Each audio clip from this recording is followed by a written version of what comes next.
Hello, freedom fighters. This is Andrew. Welcome to Atomo. It is Monday, March 6th, 2023, and I wanted to bring forward some information about India. So we are talking about the BRICS today, and in the BRICS, let's bring up this document. So here we have Washington. Washington is out to topple India's Modi global research article. And kind of the setup to this is we've seen India as this, being now declared the world's most populous country. In order to achieve the objective of, let's say, capturing the world island. So the biggest landmass that we have, Asia, Europe, Africa, all interconnected.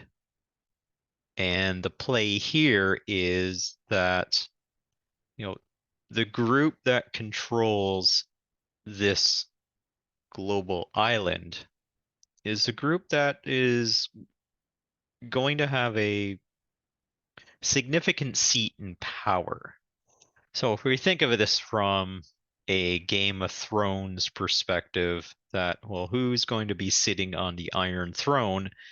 It's not the person that's going to be sitting in the Americas. It's whoever controls the larger landmass of Africa, Europe, Asia. Okay. And for a long time, we've seen that the BRICS, BRICS, that stands for Brazil, Russia, India, China, South Africa. Well, that was the original. And there's talk, well, are we going to change India to be Iran within the BRICS? I don't think it's quite exclusionary like that.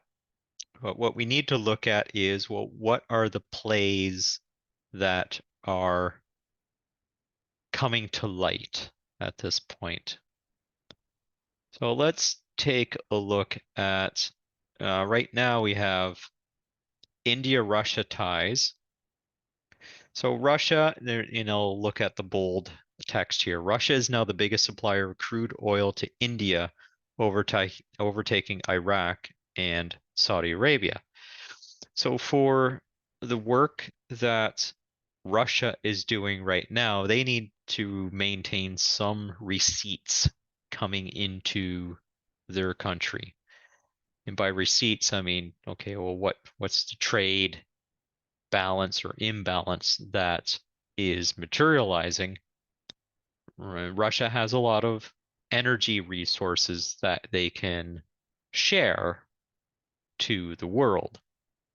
And by that sharing, they gain the monetary uplift of selling resources that they have within their country. And with that monetary uplift comes the ability to maintain the front that they have within Ukraine. So, if we want to dissolve Russia's ability to have their special military operation within the Ukraine, then we need to pull back on potential customers of their commodities. So that's where we come to here. So it's interesting to note, and when the World Economic Forum was in session this year, early this year, so George Soros says here, speaking on February 17th at the annual Munich Security Conference, yeah, he declared ominously that, in effect, Modi days are over. But this is interesting with these sort of people. Uh, we're finding more and more as their days are numbered. Because Soros at 92. There it says right there, 92 years of age. You know, how much before he would pardon me, how much more before he'll need to tap out to go to another place? Probably a place that's pretty hot. But anyhow, um, so as we're looking at what is happening within the world here, that India aligning with Russia, aligning with China creates a significant trading bloc. Especially if you think about the sheer amount of population within these countries, to even cover off the domestic requirements, the things that that level of domestic population would need, has a significant market within itself. And if Russia, India, and China are to get into a triangle, it would be a pretty strong triangle. Russia providing commodities, China provide. Well, I know from a stance like, okay, let me take some thoughts here with India. Is in my engagements with people from India, because I am in the tech sector, yeah, I have really nothing too bad to say. You do get some. I admire the hustle. I'm going to say that. I admire the hustle. I get hustled a lot by people from India, and I admire that. They're they're trying to build their businesses. I don't get as much from any other demographic. And that sort of hustle gets you places. You might not think it, but it gets you places. And that is kind of an a zeitgeist of the country. India is very, from the sense that I get from my interactions, India is very entrepreneurial. They're very entrepreneurial, but they what I find, and it's not a slight against people from India, but in general, maybe I'll put it this way. I'll look at it as a strength that if there was more of a Western style management for these entrepreneurs from India to latch up against, and if they were to leverage the resources from Russia, maybe some of the brain trust from China, but there's a bit of a link there that I think China needs to put some attention towards the level of brain trust that it can maintain versus what the United States can maintain. I put this in another video. Uh, the ability for people from the United States, taking all the wokeness and all that bullshit aside, to solve problems.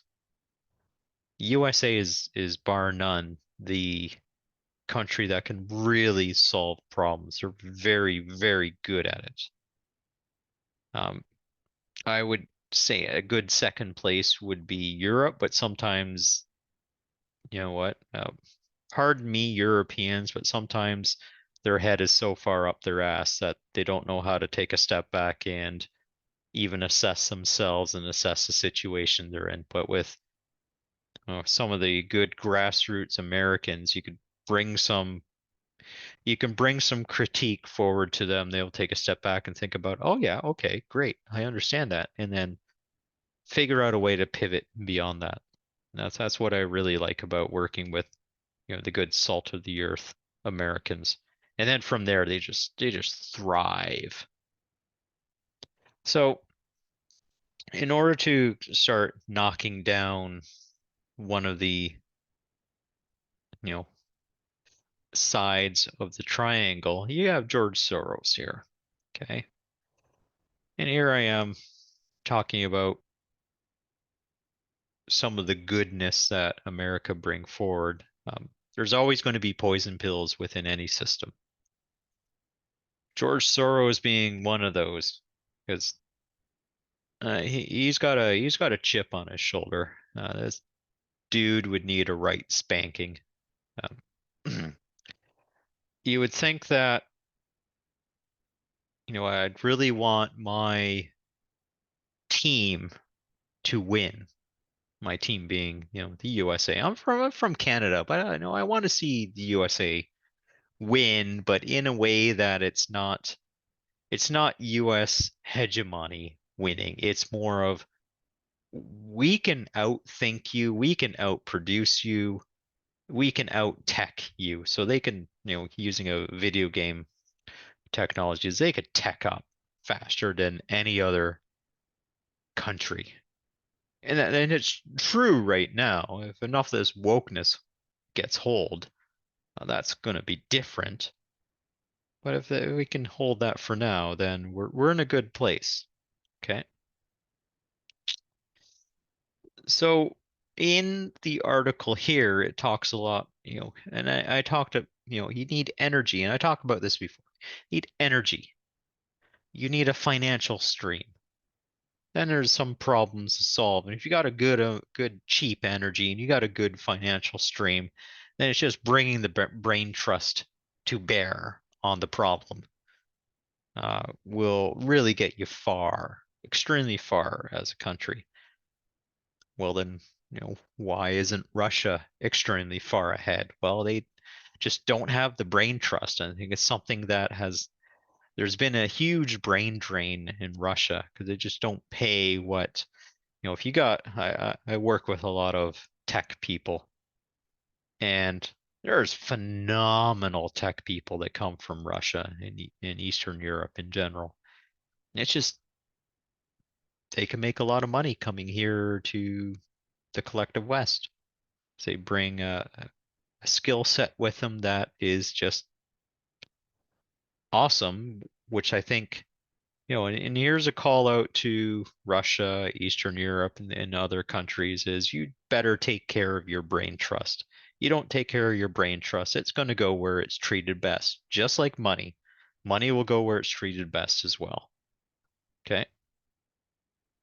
So here you have in this article a talk of, someone like George Soros trying to, sweep the leg, Karate Kid style, to Modi's funders, because Modi is not exactly playing ball. And we saw with Justin Trudeau, um, yeah, I was going to say some very dirty things. Well, we saw with the Freedom Convoy and the horse trampling, Justin Trudeau style. That's, exactly it. Lecturing Modi on the farmer protest within India, and then turning around and basically clobbering Canadians, which got a call out on Twitter from Modi. So thank you, Modi. Thank you very much for calling out the hypocritical bullshit piece of shit leader that we have. And it's my opinion that, well, why did Russia invade Ukraine? Because they saw what a weak piece of shit that Trudeau is, and thought, you know what?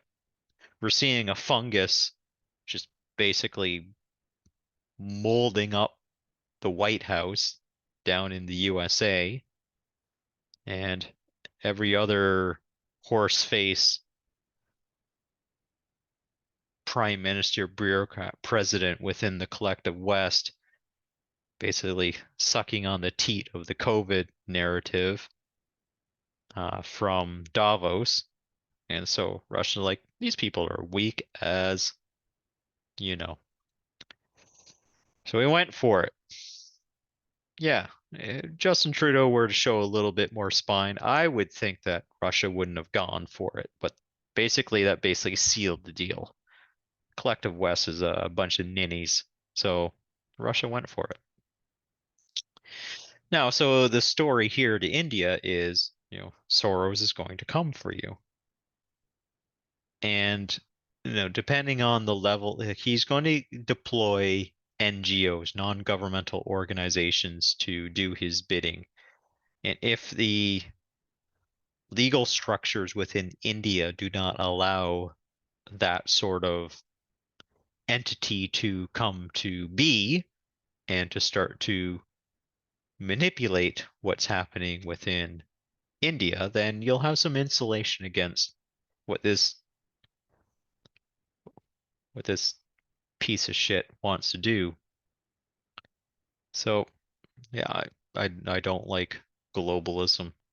So what I like is that you have good grassroots stand up of people, economies, businesses that serve your local needs, and as those manifest out from their local origins, that they integrate with the system as a whole in a way that it increases the health of the system. And because people want to tear down, I'm not saying everybody does, but there's two elements here. You either help everyone else within your community or ecosystem try to build the tallest tower possible without tearing down what other people are trying to build. This is an abundance mentality, that there's more than enough to go around. That the way I'm doing my thing might be a little different than the way you're doing your thing, but there's more than enough customers around for us to strive. But if you want to take a monopoly viewpoint to it and take everything that is available, then that's going to lead to conflict. And that's, the George Soros way of doing things. So if we go through here a little bit, okay, we're at the bottom of the article. Cool. All right, he concluded. This is a good point right here. I may be naive. No, he's not.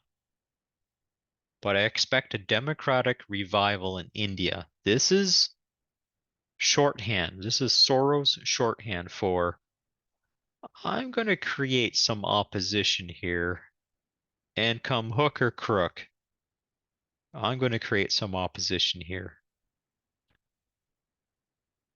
And we have Vase. So Modi, be on the lookout. This guy has ways, and he's going to do what he can do in order to get those things done. And so you have to be on the lookout for this stuff.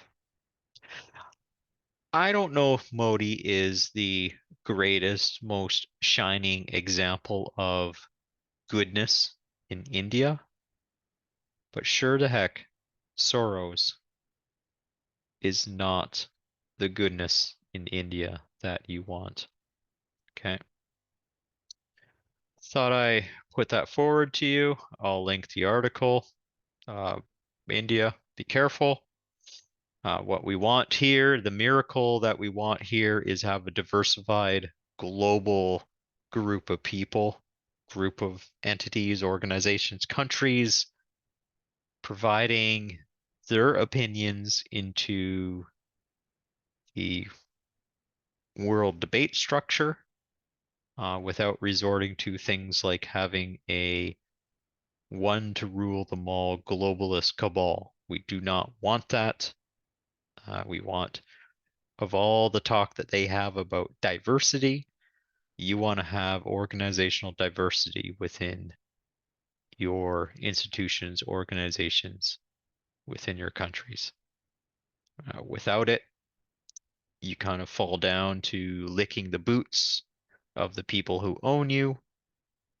And if there's any sort of catastrophe that the environment, that Mother Gaia, the world, that Turtle Island provides to us, you won't be able to weather that storm unless you got enough diverse thinking to produce different options, a range of options that we can debate, that we can determine, okay, which one do we want to go forward with? Doesn't need to be winner take all. Okay, thank you.